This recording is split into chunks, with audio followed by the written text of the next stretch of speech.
Hello, कैसे हैं आप सब लोग। इस सेशन में हम सॉल्व करेंगे एसएससी जीडी के प्रीवियस ईयर पेपर की मैथ्स। ये पेपर 15 फरवरी 2019 को पहली शिफ्ट में हुआ है। आपको क्या करना है, मेरे साथ साथ क्वेश्चन को सॉल्व करना है और अपना आंसर लाइव चैट में आपको कमेंट करना है। पहला क्वेश्चन है, चलिए पढ़िए और सॉल्व कीजिए। 10,000 रुपये की धनराशि को 15% प्रतिवर्ष के साधारण ब्याज पर ऋण दिया जाता है। 6 वर्षों के लिए साधारण ब्याज और 2 वर्षों के लिए साधारण ब्याज के बीच का अंतर ज्ञात कीजिए। एग्ज़ाम में आप इसको कैसे करेंगे, पहले आप इसको देखिए। यहाँ पे आप देखिए कितने वर्ष हैं, 6 और यहाँ पे 2।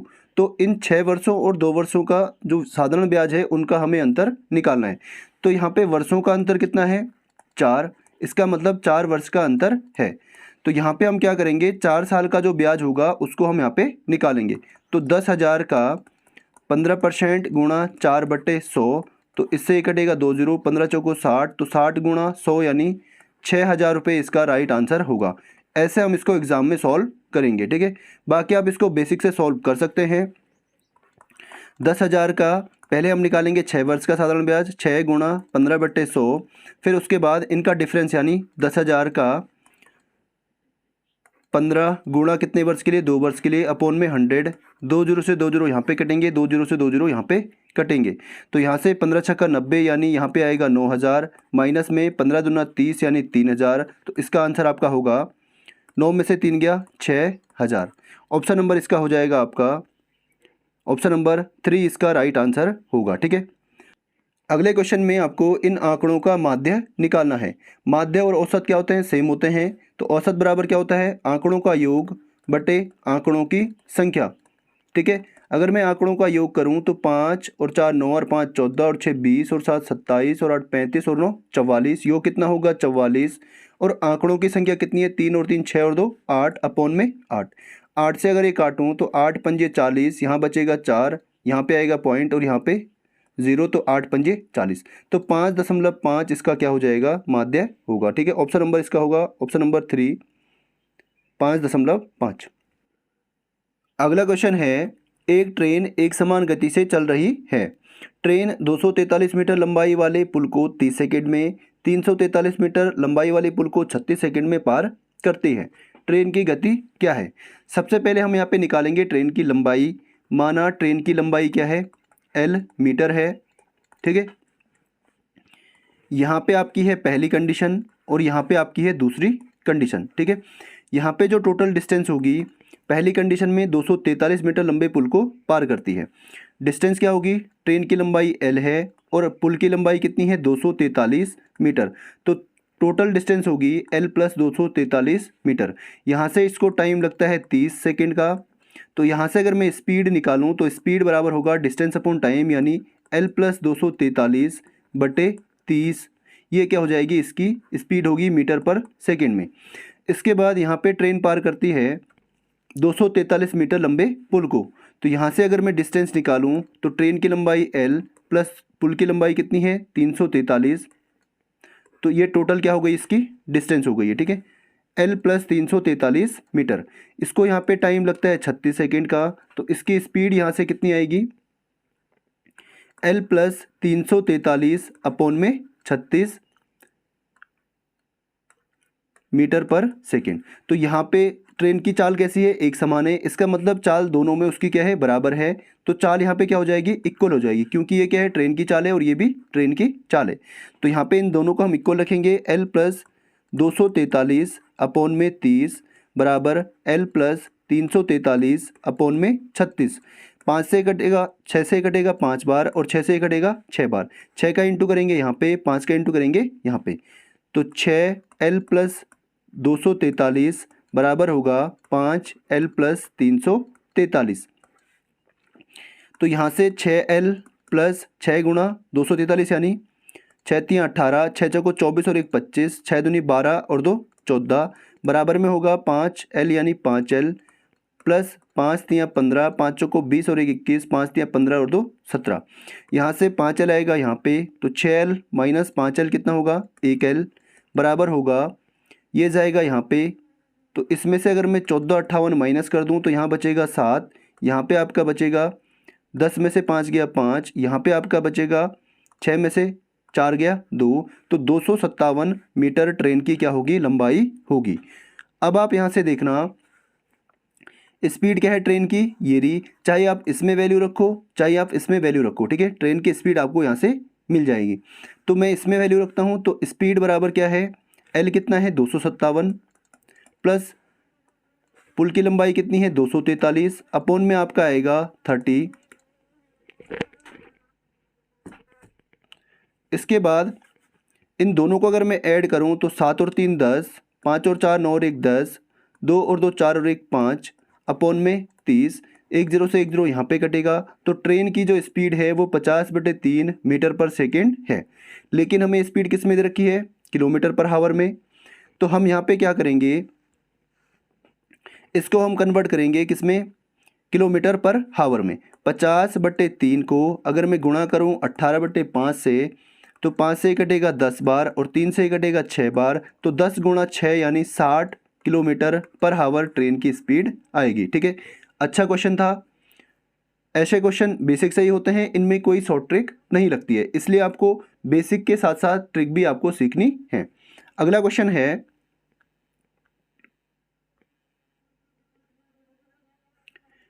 चलिए पढ़िए और सॉल्व कीजिए। एक वर्ग और एक आयत का क्षेत्रफल समान है। आयत की लंबाई वर्ग की भुजा से 9 सेंटीमीटर बड़ी है और उसकी चौड़ाई वर्ग की भुजा से 6 सेंटीमीटर छोटी है। आयत का परिमाप क्या होगा। ऐसा सेम क्वेश्चन इससे पहले वाले पेपर में आया था।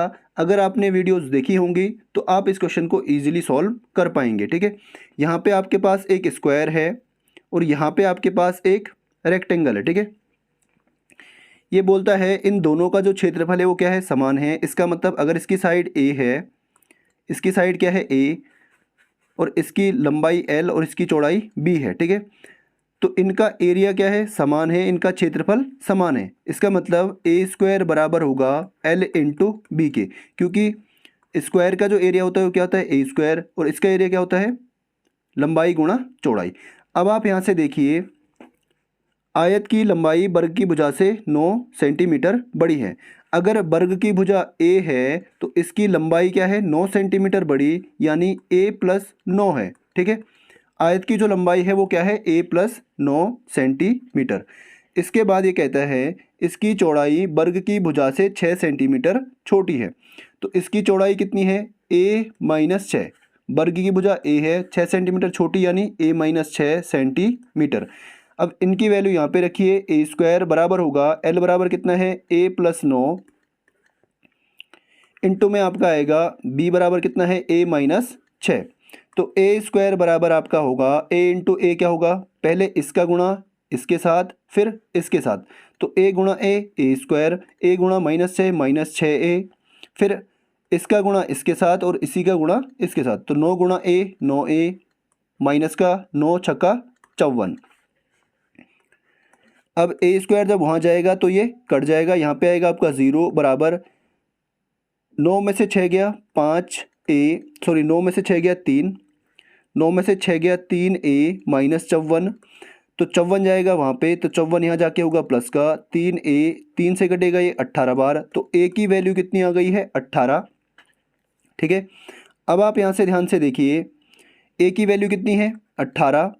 ठीक है, ए की वैल्यू अगर 18 है तो आयत की लंबाई क्या होगी 18 प्लस 9 यानी 27 सेंटीमीटर। आयत की चौड़ाई कितनी होगी, आयत की जो चौड़ाई है ए की वैल्यू है 18, 18 में से 6 गया कितना बचेगा 12 सेंटीमीटर। अब इसने पूछा है आयत का परिमाप यानी पेरीमीटर ऑफ रेक्टेंगल। तो पेरीमीटर ऑफ रेक्टेंगल क्या होता है 2 into L plus B, 2 into L की वैल्यू कितनी है 27 और बी की वैल्यू कितनी है 12 प्लस 12, तो ये हो जाएगा आपका 2 गुणा 27 और 12 39, यानी 39 दूना 78 सेंटीमीटर। ऑप्शन नंबर इसका हो जाएगा आपका ऑप्शन नंबर 3 इसका राइट आंसर होगा। उम्मीद करता हूँ आपको अच्छे से समझ में आया होगा। अगला क्वेश्चन है, चलिए पढ़िए और सॉल्व करने की कोशिश कीजिए। एक कार 7 घंटों में 14 किलोमीटर प्रति घंटे की गति से एक निश्चित दूरी तय करती है। समान दूरी को 6 घंटे में तय करने के लिए कार की गति क्या होनी चाहिए। एग्ज़ाम में इसको आप कैसे सॉल्व करेंगे उसको आप पहले देखिए।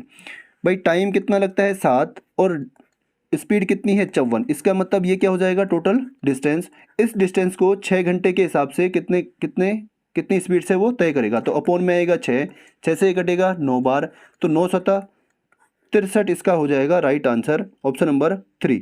ये था इसका एग्ज़ाम बेस्ड एग्ज़ाम ओरिएंटेड जो मेथड होता है, ये मेथड था इसका, ठीक है। बाकी आप इसको बेसिक से देखिए।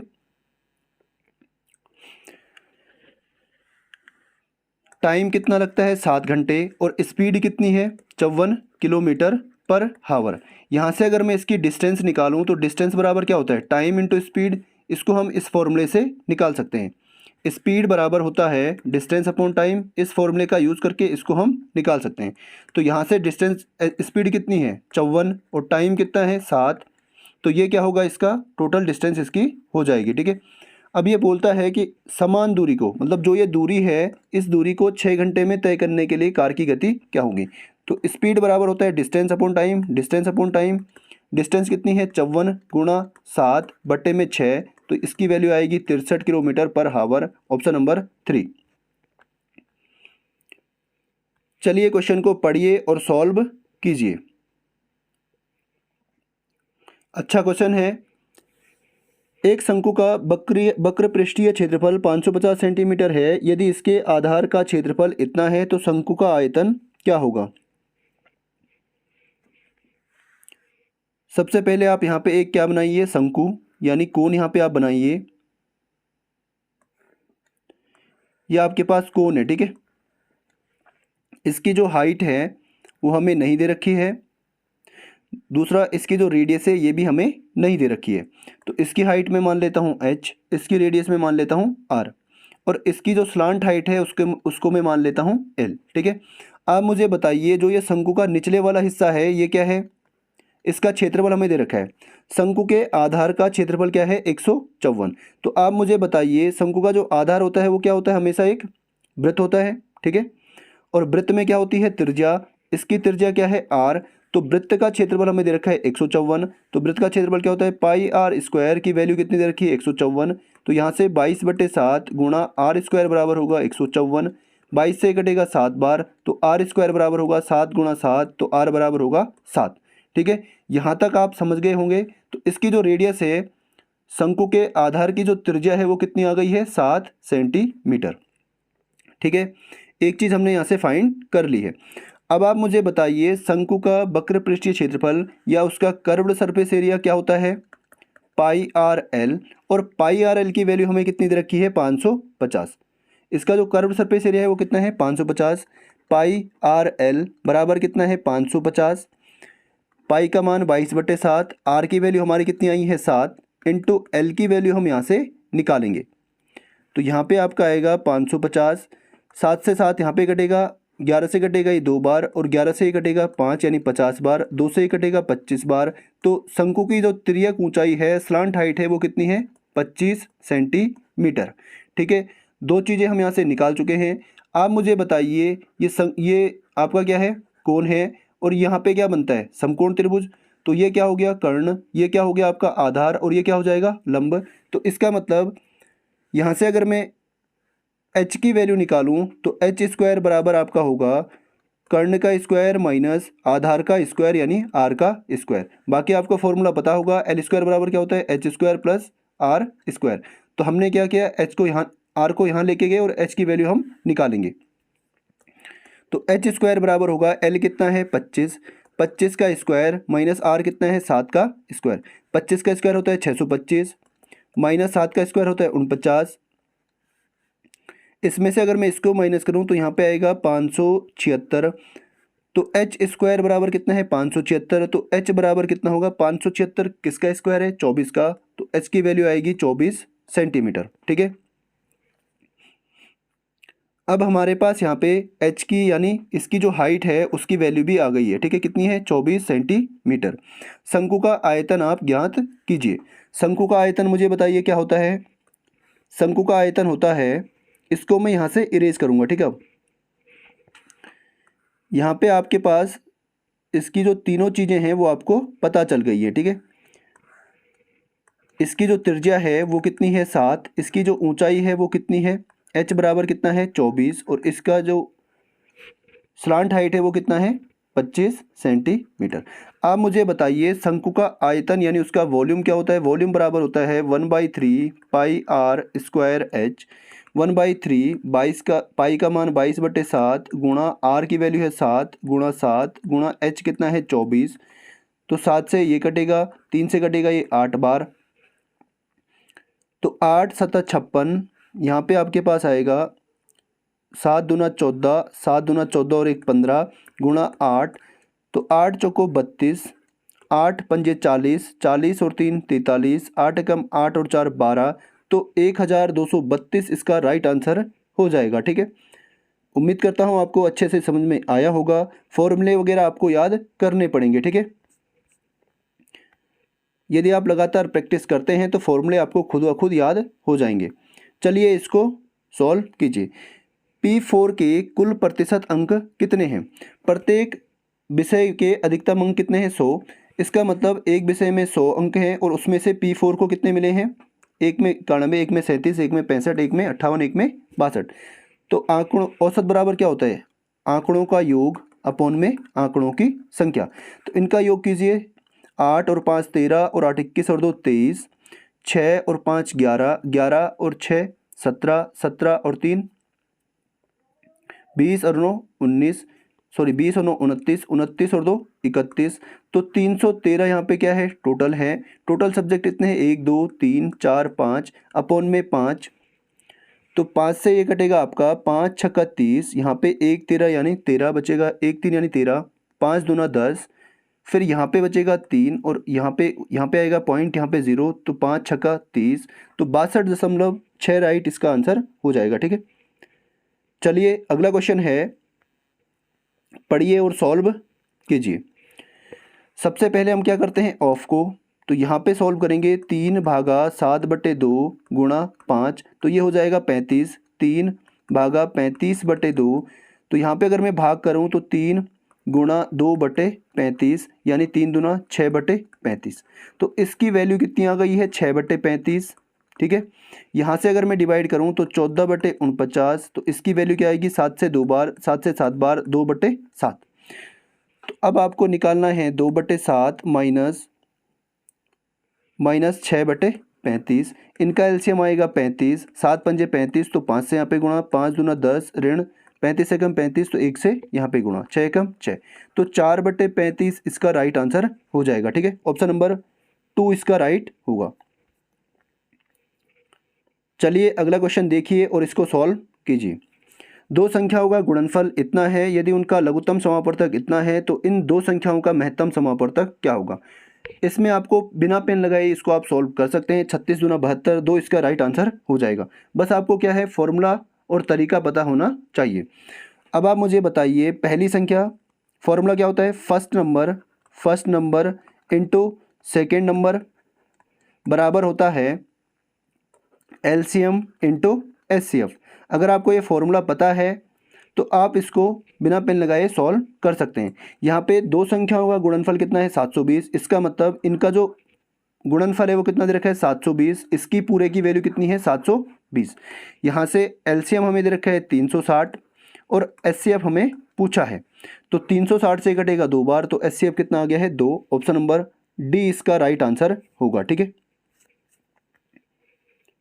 चलिए अगले क्वेश्चन को पढ़िए।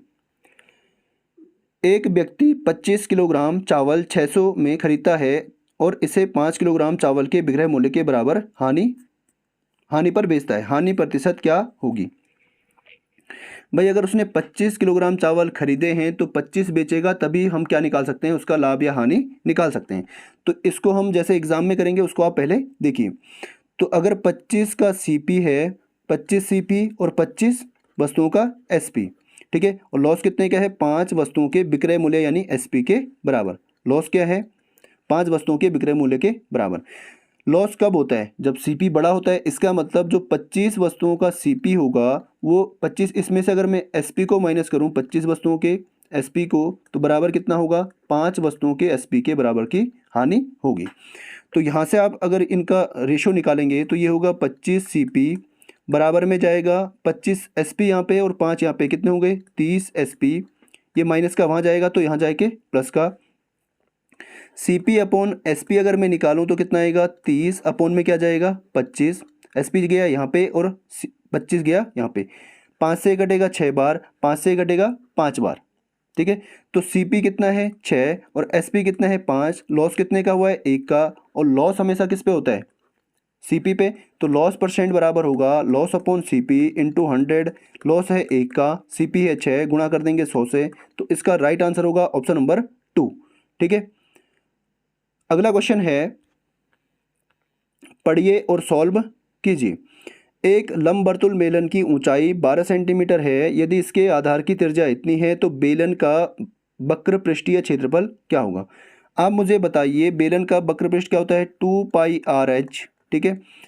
H की वैल्यू 12 है, R की वैल्यू 21 है, तो इसमें आप सीधा सीधा वैल्यू रखिए और इसका आंसर आ जाएगा। तो 2 गुणा 22/7, R की वैल्यू है 21 गुणा H की वैल्यू है 12, 7 से कटेगा 3 बार। तो 12 तियाँ 36, 36 दूना 72, 72 गुणा 22, 22 दूना 44, 22 सत्ता 154, 154 और 4 158। इसका राइट आंसर होगा ऑप्शन नंबर 2। अगला क्वेश्चन चलिए सॉल्व कीजिए। सबसे पहले ये ब्रैकेट, तो यहाँ पे कितना आएगा, यहाँ पे आपका आएगा 24 गुणा 24। इसको ऐसे ही हम रखते हैं, तो इसको डिवाइड करेंगे तो ये नीचे जाएगा पूरा 48/24 गुणा 24। 24 से कटेगा 2 बार, 2 से कटेगा 12 बार। उसके बाद यहाँ पे कितना आ गया है 1/12। इस ब्रैकेट की वैल्यू कितनी आई है 1/12। अगर मैं इसको हटाऊँ तो यहाँ पे आएगा 48 गुणा 1/12, 12 से कटेगा 4 बार। उसके बाद इस पूरे की वैल्यू कितनी आ गई है 4। 4 से अगर मैं इसको डिवाइड करूँ कितना आएगा 12, और 24 में से 12 गया 12। इसका राइट आंसर होगा, ठीक है, ऑप्शन नंबर 2। चलिए इसको सॉल्व कीजिए। इसका आंसर यही हो जाएगा 3:5:9। जब भी ये बराबर में होते हैं, ऊपर कोई संख्या नहीं है, इनके साथ ऊपर कोई संख्या नहीं है, तो इनका अनुपात यही हो जाता है, ठीक है। ऑप्शन नंबर इसका हो जाएगा ऑप्शन नंबर D, इसका राइट आंसर हो जाएगा, ठीक है। यही इसका क्या हो जाएगा रेशियो 3:5:9। बाकी आप इसको ऐसे सॉल्व कर सकते हैं, x/3 बराबर y/5 बराबर z/9 बराबर है k। यहाँ से अगर मैं x की वैल्यू निकालूँ तो x बराबर 3 गुणा k यानी 3k, y बराबर 5 गुणा k यानी 5k, और z बराबर 9 गुणा k यानी 9k। तो x अनुपात y अनुपात z बराबर होगा 3k/5k/9k। यहाँ पे k से k कट जाएगा, कितना बचेगा 3:5:9। Option number 4। चलिए अगला क्वेश्चन पढ़िए और सॉल्व कीजिए। पाइप x एक टंकी को 12 घंटे में भर सकता है और पाइप y 36 घंटे में भर सकता है। दोनों पाइप 1/3 भाग को, आपको क्वेश्चन को लास्ट में ध्यान से पढ़ना है। लास्ट में क्वेश्चन आपसे पूछा गया है कि 1/3 भाग को कितने घंटे में भर सकते हैं। भाई एक पाइप x है, एक y है, ये भरता है 12 में, ये भरता है 36 में। इनका एलसीएम आएगा 36, ठीक है। 12 तियाँ 36, इसकी एफिशिएंसी 3, इसकी एफिशिएंसी कितनी होगी 1। दोनों की एफिशिएंसी कितनी हो गई है 3 और 1 4, और टोटल काम कितना है 36। लेकिन कितना काम करना है 1/3 यानी 1/3। 3 से कटेगा ये 12 बार, तो 12 काम आपको करना है। एफिशिएंसी कितनी है 4 अपॉन में 4, 4 से कटेगा 3 बार, तो 3 घंटे में इस काम को ये कर लेंगे, ठीक है, 1/3 काम को। Option number 2। चलिए अगला क्वेश्चन पढ़िए और सॉल्व कीजिए। पहली कक्षा के 15 छात्रों का औसत इतना है, दूसरी कक्षा के 10 छात्रों का औसत इतना है, तीसरी कक्षा के 15 छात्रों का औसत इतना है। सभी कक्षाओं के छात्रों का कुल औसत क्या होगा। तो कुल औसत बराबर क्या होता है योग अपॉन संख्या, ठीक है। तो यहाँ से अगर मैं योग निकालूँ 15 छात्रों का, अंकों का योग क्या होगा 15 गुणा 160, ठीक है। उसके बाद ऐसे ही 10 छात्रों का अंकों का योग क्या होगा 10 गुणा 120, और ऐसे ही 15 छात्रों के अंकों का योग होगा 15 गुणा 180। अगर मैं इन तीनों को ऐड करूं तो 15 गुणा 160 प्लस में 10 गुणा 120 प्लस में होगा 15 गुणा 180, और अपॉन में क्या आएगा टोटल कितने हैं 15 यहाँ पे हैं, 10 यहाँ पे है, 25 25 और 15 कितना होगा 40। टोटल छात्र कितने हैं 40।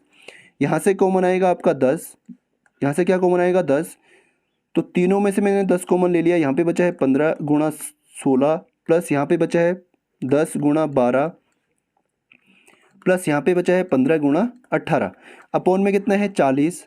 एक जीरो से एक जीरो यहाँ पे कटेगा, यहाँ पे आपका आएगा 15 गुणा 16 कितना होता है 15 छक्का 90, 15 एकम 15 और 9 24।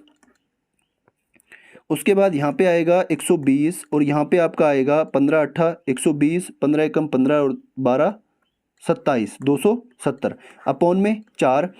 तो इन सबको अगर मैं ऐड करूँ तो 24 और 12 36, 36 और 27 कितना होगा 63 यानी 630 अपॉन में कितना है 4।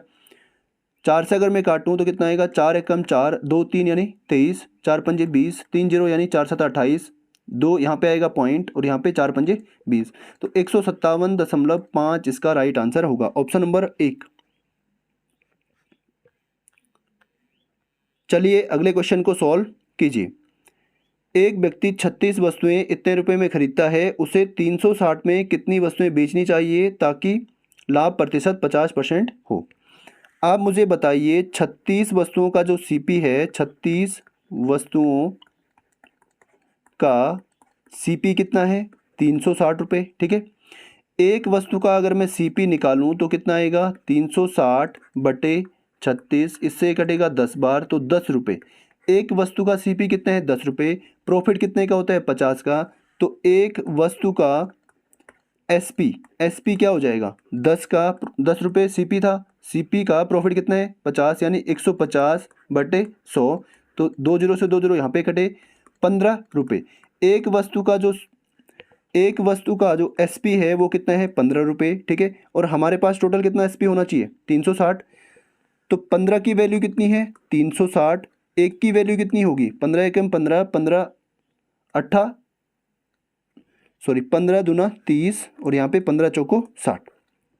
एक की वैल्यू कितनी आएगी 24। या तो आप इसको ऐसे कीजिए, यहाँ पे 24 से अगर मैं इंटू करूँ तो कितना आएगा 360 और यहाँ पे भी कितना करना पड़ेगा 24 से इंटू करना पड़ेगा, तो 24 वस्तुएं इससे बेचनी पड़ेंगी। दूसरा आप इसको ऐसे कर सकते हैं, यहाँ पे आप इसको देखिए भाई 15 रुपये में कितनी वस्तु बेचता है एक, 15 रुपये में बेचता है एक वस्तु, ठीक है। एक रुपये में बेचेगा 1/15 वस्तु, लेकिन हमारे पास टोटल कितने रुपए हैं 360। तो 360 रुपये में बेचेगा 1/15 गुणा 360, 15 से कटेगा कितनी बार 24 बार, तो 24 वस्तुएं इतने रुपए में बेचेगा। चलिए अगले क्वेश्चन को सॉल्व कीजिए। 3 लोग हैं और ये व्यवसाय शुरू करते हैं और 1 साल बाद इस लाभ को वो अब बांटते हैं, ठीक है। तो ए और बी का कुल लाभांश क्या होगा। यहाँ पे 3 लोग हैं ए बी और सी, टाइम पीरियड कितना है 1 साल का। तो यहाँ पे एक लगाता है 14,000 रुपये, बी आपका लगाता है 18,000 रुपये और सी आपका लगाता है 24,000 रुपये। अगर मैं यहाँ से इनका अनुपात निकालूँ तो 3 जीरो से 3 जीरो यहाँ पे कटेंगे, 2 से कटेगा 7 बार, 2 से 18 कटेगा 9 बार, 2 से कटेगा 12 बार। तो टोटल प्रॉफिट क्या होगा 9 और 7 16 और 12 28 रेशियो के हिसाब से, ठीक है। और वास्तव में कितना है, वास्तव में आपका है 25,480। इसका मतलब 28 की वैल्यू कितनी है 25,480। इसने पूछा है ए और बी का कुल लाभांश, ए और बी कितना है 8 9 और 7 16। तो 16 की वैल्यू क्या होगी 25,480 अपॉन में आएगा 28 इंटू कर देंगे 16 से, 4 से ये 4 बार, 4 से कटेगा ये 7 बार, 7 या 21, 4 4 यानी 7 छक्का 42, 2 8 यानी 7 चौको 28 और यहाँ पे 0। उसके बाद 4 जीरो को 0, 4 चौको 16, 4 छक्का 24 और 1 25, 4 तियाँ 12 और 2 14।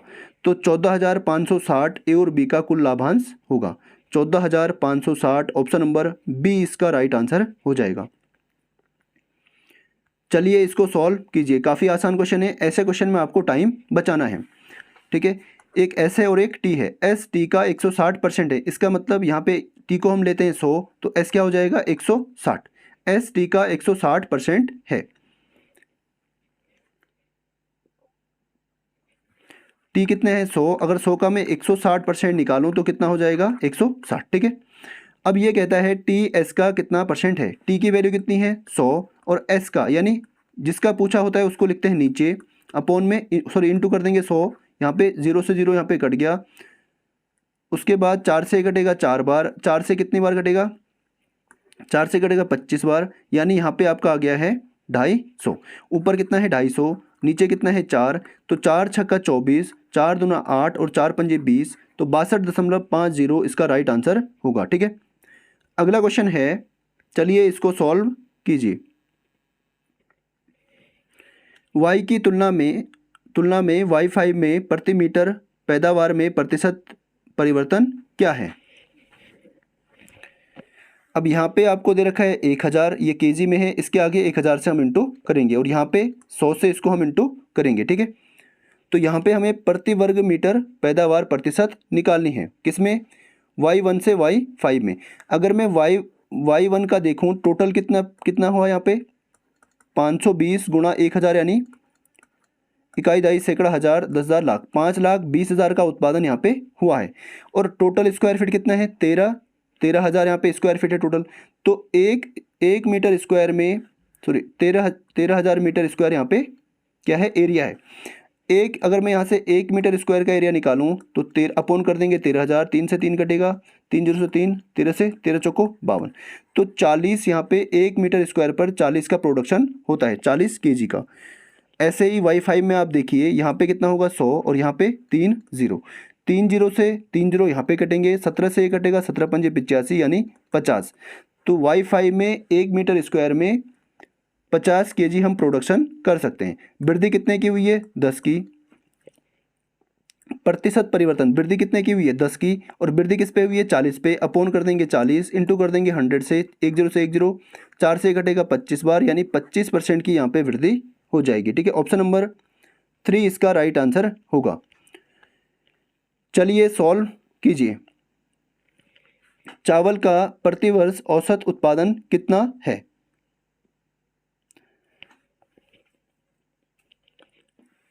भाई एक साल में इतना उत्पादन होता है, दूसरे में इतना, तीसरे में इतना, चौथे में इतना, तो यहाँ पे ये 1000 भी है इसके साथ। ठीक है, तो इन सबको अगर मैं ऐड करूँ तो क्या आएगा 3 0 तो यहाँ पे पहले ही आएंगे इस 1000 की वजह से। ठीक है, सब में 1000 है। उसके बाद 0 यहाँ पे एक 4 0, फिर 5 और 2 7 और 8 15, 15 और 7 22 और 2 24 को 4, यहाँ पे 8 और 7 15, 15 और 6 21, 21 और 5 26 और 5 31, 31 और 2 33। अपोन में टोटल कितने हैं 5, तो 5 से इसको अगर मैं डिवाइड करूँ तो 5 छक्का 30, 5 छक्का 30 और 5 8 40, तो इतना 1000 इसका क्या आएगा प्रतिवर्ष का औसत उत्पादन आएगा। ऑप्शन नंबर हो जाएगा आपका ऑप्शन नंबर 4 इसका राइट आंसर होगा। चलिए ऐसे क्वेश्चन में आपको टाइम बचाना है। दो संख्याओं का रेशियो इतना है और उनका अंतर इतना है। रेशियो के हिसाब से अंतर कितना है 25 में से 14 गया 11 और 11 की वैल्यू दे रखी है 264। एक की वैल्यू कितनी आएगी 11 दूनी 22, 11 चौको 44। छोटी संख्या क्या है 14, तो 14 की वैल्यू क्या होगी 24 गुणा 14 बराबर होगा 14 चौको 56, 14 दूनी 28, 28 और 5 33। Option number 3। ऐसे क्वेश्चन में आपको टाइम बचाना है। ठीक है, अगला क्वेश्चन सॉल्व कीजिए। 15 पदों तक का औसत ज्ञात कीजिए। आप मुझे बताइए औसत के लिए हम क्या करते हैं आंकड़ों का योग अपोन में आंकड़ों की संख्या। ठीक है, तो यहाँ पे आपको क्या दे रखा है 16 17 फिर 18 ऐसे करके ये आगे बढ़ रहे हैं और कितने तक है 15वें पद तक।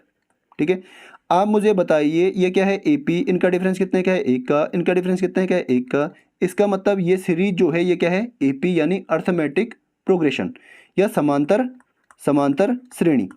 आप मुझे बताइए समांतर श्रेणी में ये 16 को क्या बोलते हैं प्रथम पद A बराबर 16, और इनका जो डिफरेंस होता है उसको D यानी सारबंतर क्या बोलते हैं। सारबंतर कितना है 1 का। टोटल पद कितने हैं n की वैल्यू कितनी है 15। आप मुझे बताइए अगर मैं 15 पदों का योग निकालूं तो SN बराबर क्या होता है n/2 into 2a plus n-1 into कर देंगे D से और ब्रैकेट बंद। पदों की संख्या कितनी है 15, तो यहाँ पे आएगा S15 बराबर होगा 15/2 गुणा में 2 गुणा a की वैल्यू कितनी है 16 प्लस में पद कितने हैं 15, 15 माइनस 1 और सारबंतर कितना है 1 का। 15/2 16 दूनी 32 और यहाँ पे क्या आएगा प्लस 15 में से 1 गया 14, 14 गुणा 1 14, तो यहाँ पे आपका आएगा 15 गुणा में आएगा 15/2 गुणा में इनका योग कितना होगा 46, 2 से कटेगा 23 बार, तो इनका योग कितना आया है 15 गुणा 23। आप मुझे बताइए इनका औसत क्या होगा। औसत क्या होगा, योग इतना है और टोटल पद कितने हैं 15, तो डिवाइड कर देंगे इसको 15 से कटेगा 15, कितना आएगा, यहाँ पे 23 था, ठीक है, यहाँ पे क्या था 23 था, कितना था 23, तो इनका जो औसत होगा वो क्या होगा 23। चलिए अगले क्वेश्चन को सॉल्व कीजिए। 40 व्यक्ति एक पुल की मरम्मत 12 दिनों में कर सकते हैं, तो 8 व्यक्ति और 8 व्यक्ति उनमें शामिल होते हैं, और व्यक्ति शामिल होते हैं, तो पुल की मरम्मत कितने दिनों में की जा सकती है। भाई M1 इंटू D1 बराबर M2 इंटू D2, इस फॉर्मूले से इसको हम सॉल्व करेंगे। पहले 40 व्यक्ति थे, इंटू 12 दिनों में इन्होंने काम किया है, बाद में क्या हुआ 8 लोग और आ गए। 40 व्यक्ति पहले थे, 40 प्लस 8 कितना होगा 48 व्यक्ति हो गए, और कितने दिनों में करेंगे D2 दिनों में। 12 से कटेगा ये 4 बार, और 4 से कटेगा 10 बार, तो 10 इसका आंसर हो जाएगा, ठीक है, ऑप्शन नंबर 2। चलिए अगला क्वेश्चन सॉल्व कीजिए। 14,000 की एक धनराशि चक्रवृद्धि ब्याज पर 3 वर्षों के लिए उधार दी जाती है, ब्याज की दर 10% है, तो चक्रवृद्धि ब्याज क्या होगा। यहाँ पे आपको P बराबर है 14,000, R बराबर है 10%, T बराबर आपका है 3 साल, ठीक है, और A बराबर आपको निकालना है। आप मुझे फॉर्मूला बताइए, A बराबर P into 1 plus R upon 100 की पावर T, तो P की वैल्यू कितनी है 14,000 इंटू 1 प्लस R की वैल्यू कितनी है 10/100 इंटू टाइम कितना है 3। 1 0 से 1 0 यहाँ पे कटेगा, तो 10 से कम 10 और 1 11, तो 14,000 गुणा 11/10 गुणा 11/10 की पावर 3, यानी 3 बार इसको इंटू करेंगे 11/10। 3 0 से 3 0 यहाँ पे कटेंगे, 11 की पावर 3 कितना होता है 14 गुणा 11 की पावर 3 यानी 13 31, तो 14 एकम 14, 14 42 और 1 43, 14 42 और 4 46, 14 एकम 14 और 4 18, तो इसका जो अमाउंट है वो कितना है 18,634। आप मुझे बताइए CI बराबर क्या होता है, अमाउंट माइनस प्रिंसिपल। अमाउंट इतना है और प्रिंसिपल कितना है 14,000, तो इसका आंसर हो जाएगा 3 6, यहाँ पे बचेगा 4, 4,634 इसका राइट आंसर हो जाएगा, ठीक है। ये था इसका बेसिक तरीका। अब आप देखिए आप एग्जाम में इसको कैसे सॉल्व करेंगे। यहाँ पे आप ले लीजिए अमाउंट, यहाँ पे आप ले लीजिए प्रिंसिपल, और यहाँ पे अमाउंट, ठीक है। रेट कितनी है 10% की, 10% को हम 10% की फ्रैक्शन क्या होती है 10/100, यानी 1/10, 10 से कम 10 और 10 दशन की 100, 1/10। 10% की फ्रैक्शन क्या होती है 1/10, यानी प्रिंसिपल कितना है 10, इस पे ब्याज कितना लगता है 1 का, तो इसका अमाउंट कितना होगा 10 और 1 11। ये पहले साल के लिए फर्स्ट ईयर, फिर सेकेंड ईयर के लिए फिर से 10 क्या होगा प्रिंसिपल, और ब्याज कितना होगा 11। फिर थर्ड ईयर के लिए यहाँ पे 10 और यहाँ पे 11, इन तीनों को करेंगे इनटू, तो यहाँ से इसका प्रिंसिपल आएगा 1,000, और यहाँ पे इसका अमाउंट कितना आएगा 13 31, 11 की पावर 3 कितना होता है 13 31। अगर मैं यहाँ से इसका CI निकालूँ, तो इनका जो डिफरेंस होगा क्या होगा 331, ये क्या होगा CI, यानी कंपाउंड इंटरेस्ट इनका क्या होगा डिफरेंस होगा। तो इसने हमें पूछा है कंपाउंड इंटरेस्ट की वैल्यू। इसका मतलब 1,000 की वैल्यू कितनी है, 1,000 की वैल्यू है 14,000, ठीक है। यहाँ पे मैं इसको लिखता हूँ, ठीक है, नीचे 1,000 की वैल्यू कितनी है 14,000, ठीक है। एक की वैल्यू कितनी होगी 3 0 से 3 0 यहाँ पे कटेंगे 14, तो इसने पूछा है इसकी वैल्यू, तो 331 की वैल्यू होगी 14 गुणा 331, तो 14 एकम 14, 14 42 और 1 43, 14 42 और 4 46, 4,634। अगला क्वेश्चन है, चलिए इसको सॉल्व कीजिए। एक पेन के अंकित मूल्य और क्रय मूल्य का अनुपात 3:2 है, इसको साथ साथ में लिख लेते हैं। इसका जो अंकित मूल्य है यानी MP, और इसका जो क्रय मूल्य है यानी CP, इनका रेशियो कितना है 3:2। दूसरा, जबकि अंकित मूल्य और विक्रय मूल्य का अनुपात क्या है 5:4 है। यहाँ पे आपका अंकित मूल्य यानी MP और विक्रय मूल्य यानी SP, इनका रेशियो कितना है 5:4 है। अब यहाँ पे कॉमन क्या है MP, ठीक है, इसमें भी MP है और इसमें भी MP है, तो इसको हम पीछे रखते हैं। CP रेशियो MP क्या होगा 2:3। CP कितना है 2 और MP कितना है 3, और यहाँ पे कितना है MP और SP, तो यहाँ पे आएगा SP और MP यहाँ पे आएगा नीचे, और यहाँ पे SP आएगा 5:4। उसके बाद हम क्या करते हैं, उसके बाद हम करते हैं इनको इनटू, 5 का गुणा करते हैं इसके साथ और 5 का गुणा करते हैं इसके साथ, फिर 3 का गुणा इसके साथ, तो 5 दूना 10, 5 तियाँ 15 और 4 तियाँ 12, तो 10:15:12 इनका क्या होगा, रेशियो होगा। तो आपके पास आया है CP ratio MP ratio SP, कितना आया है 10:15:12। यहाँ से CP कितना है 10 और SP कितना है 12, तो प्रॉफिट कितने का हुआ है, इसने लाभ परसेंट पूछा है, प्रॉफिट कितने का है 2 का, और प्रॉफिट हमेशा किस पे होता है, CP पे। अपॉन में आएगा 10, इंटू कर देंगे 100 से, 10 से 10 कट गया, कितना आ गया है 20%, ऑप्शन नंबर 1। तो उम्मीद करता हूँ आपको अच्छे से समझ में आया होगा। लगातार पढ़ते रहिए और प्रैक्टिस करते रहिए, ठीक है। चलिए साइनिंग।